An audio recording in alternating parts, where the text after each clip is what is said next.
नमस्कार मित्रों, आपको श्रावण मास की बहुत बहुत शुभकामनाएं। आज श्रावण मास शुरू हो चुका है और श्रावण मास में आयुर्वेद की दृष्टि से या नेचुरोपैथी की दृष्टि से आपको किन किन सावधानियों से गुजरना है वो मैं आपको बहुत अच्छे से, पूरी तसल्ली से और पूरा विस्तार से बताने वाला हूँ। और ये वीडियो बहुत महत्वपूर्ण वीडियो है। कई लोगों को आपको इसको शेयर करना चाहिए और जो हमारा चैनल है उसको भी सब्सक्राइब करना चाहिए। मित्रों प्रणाम, मैं हंसराज चौधरी। श्रावण मास जब शुरू होता है तो इससे पहले एक आषाढ़ मास निकल चुका होता है, यानी कि बरसात हो चुकी होती है, फसलें बोई जा चुकी होती है, घास उग आती है, चारों तरफ हरियाली होती है।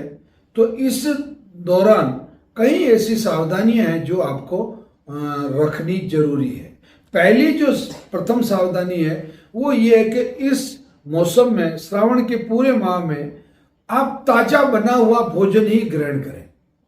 मतलब आपको बासी भोजन श्रावण मास में ग्रहण करने की सख्त रूप से मनाही है, इसका ध्यान रखें। क्योंकि इस महीने में अधिक नमी होने की वजह से, अधिक उमस होने की वजह से और कई प्रकार की और अन्य कारणों से आपके बासी भोजन में, यानी कि 5-6 घंटे पहले बनी हुई खीर है या मालपुए हैं या सब्जियां हैं या चपातियां हैं, तो इनमें बहुत जल्दी फंगस डेवलप हो जाती है, बहुत जल्दी उसमें बैक्टीरिया पैदा हो जाते हैं, बहुत जल्दी उसमें वायरस पैदा हो जाता है। तो इनसे आपको बचना है, पहली बात।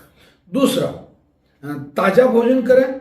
और भोजन का जो समय है, प्रातःकाल का जो भोजन है वो आप श्रावण मास में 7-8 बजे अपने पूजा पाठ से सबसे निवृत्त होकर 7-8 बजे पर्याप्त मात्रा में अच्छा स्वादिष्ट भोजन जिसमें घी की मात्रा पर्याप्त हो। हाँ, बिल्कुल अंडरलाइन कर रहा हूँ, श्रावण मास में आप घी पर्याप्त मात्रा में आपको सेवन करना चाहिए, ये बहुत अच्छा रहता है। मिठाइयाँ पर्याप्त मात्रा में सेवन करनी चाहिए। दूध से, ताज़ा दूध से ताज़ा बनी हुई मिठाइयों का, खीर का, मालपुओं का, इसका से आपको सेवन करना चाहिए। और शाम का जो भोजन है वो 5 बजे से पहले पहले करना चाहिए, क्योंकि बहुत सारे कीट पतंग और इस तरीके के मच्छर और बारिश में आने वाले कीड़े जो कि आपके लिए स्वास्थ्य के लिए बहुत नुकसानदायक हो सकते हैं या कभी कभी हो सकता है आपके लिए जानलेवा भी वो बन जाए।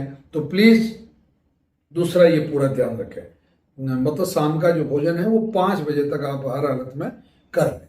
तीसरा, आप नंगे पैर शाम को थोड़ा सा अंधेरा होने से लगा के सुबह अंधेरा रहने तक, यानी कि पर्याप्त उजाला अगर नहीं है तो ऐसी स्थिति में आप नंगे पांव बिल्कुल ना घूमें। क्योंकि बहुत सारे लोग श्रावण में जूतियाँ वगैरह नहीं पहनते हैं, चप्पलें नहीं पहनते हैं, नंगे पांव रहते हैं। या जो नंगे पांव नहीं भी रहते हैं, कभी कभी अचानक आप मतलब नंगे पांव बाहर निकल गए तो आपका जो पैर है वो किसी जहरीले जानवर पर, जंतु पर गिर सकता है, सर्प पर गिर सकता है। और इस मौसम में चूंकि बिल्लू में पानी भर जाता है तो सर्प वगैरह भी सब बाहर निकल आते हैं। तो इस और वो ठंडक देख के और आपके मतलब घर के आसपास या आपके निवास स्थान के आसपास या रास्तों पर या खेतों के रास्तों पर वहाँ वो बैठे हुए हो सकते हैं, भ्रमण करते हुए हो सकते हैं। तो आपको कहने का मतलब पर्याप्त उजाले में आपको मतलब भ्रमण करना है।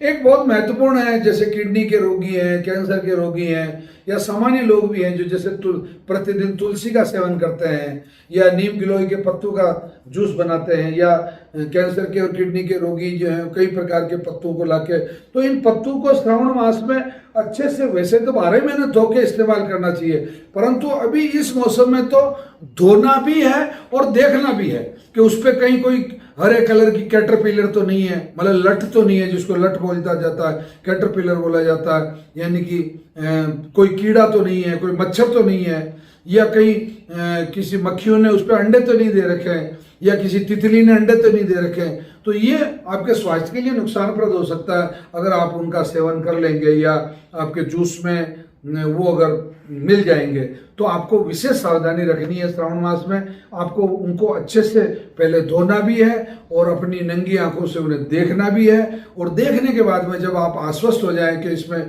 किसी प्रकार का कोई कीट पतंग अंडे वंडे या गंदगी कुछ भी नहीं है, तब आपको उसका इस्तेमाल करना है। एक श्रावण मास में विशेष तौर से मैं रोगियों के लिए ये बात कहना चाहूँगा जो आयुर्वेद पद्धति से चिकित्सा ले रहे हैं, वो अपनी औषधि को मतलब किसी बंद डब्बे में रखें जिसमें ज़्यादा मॉइस्चर ना जाए। मतलब स्टील का ढक्कन वाला डब्बा हो सकता है, या प्लास्टिक को बिल्कुल पैक करके बांध के आप अपनी औषधियों को रखें। अगर उसमें नमी जाएगी, ज़्यादा नमी जाएगी, तो उसमें हो सकता है कि फंगस डेवलप हो जाए, या हो सकता है कि उसमें वायरस और बैक्टीरियल इन्फेक्शन हो जाए। तो जो आपकी औषधि है एक छोटी डिबिया में अलग से निकाल लें, और जो प्रमुख जो आपका स्टोर है या जो आपकी अधिकांश जो औषधियाँ हैं उनको आप स्टील के किसी बंद डब्बे में एयर टाइट आपको मतलब कुल मिला के इसको रखना है। एक श्रावण मास में फ्रीज का उपयोग करने से बचें आप, मतलब अधिक से अधिक फ्रीज का उपयोग अगर अवॉइड करते हैं तो आपको श्रावण मास में बहुत सुविधा रहेगी, क्योंकि इसे इन्फेक्शन से आप बचे रहेंगे।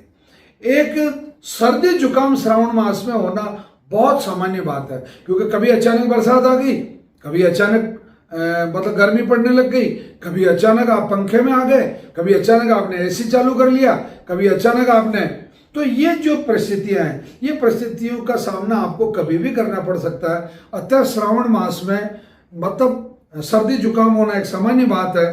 तो इसके लिए मैं आपको सलाह दूंगा कि 5-10 पत्ते तुलसी के ले लें, और 2-3 ग्राम सौंठ ले लें, 1 लौंग ले लें, 2-4-5 काली मिर्च ले लें, इनको सबको कूट लें और बहुत अच्छे से या तो पानी में उबाल के इसकी उकाली ले लें, या दूध के साथ में उकाली ले लें, या चाय में ये चीज़ें डाल दें। और ये चीज़ें डली हुई चीज़ों को आप अगर मतलब चाय के रूप में सिप सिप करके गुनगुना अगर सेवन करते हैं, तो आपके जो शरीर का जो इम्यून सिस्टम है, रोग प्रतिरोधक क्षमता जो है, आपका ये जो इन्फ्लुएंजा का जो इन्फेक्शन है सर्दी जुकाम में, तो उसका प्रभाव इससे मतलब बिल्कुल कम हो जाता है। तो ये मैंने कुछ चीज़ें आपको बताई है, और इन चीज़ों का पालन करें। और श्री नवग्रह आश्रम पर कैंसर, किडनी, लीवर, लकवा, मोटापा, बांझपन, इस प्रकार की कई 29-30 प्रकार की बीमारियों की चिकित्सा और परामर्श और औषधियाँ शनिवार और रविवार को दी जाती है।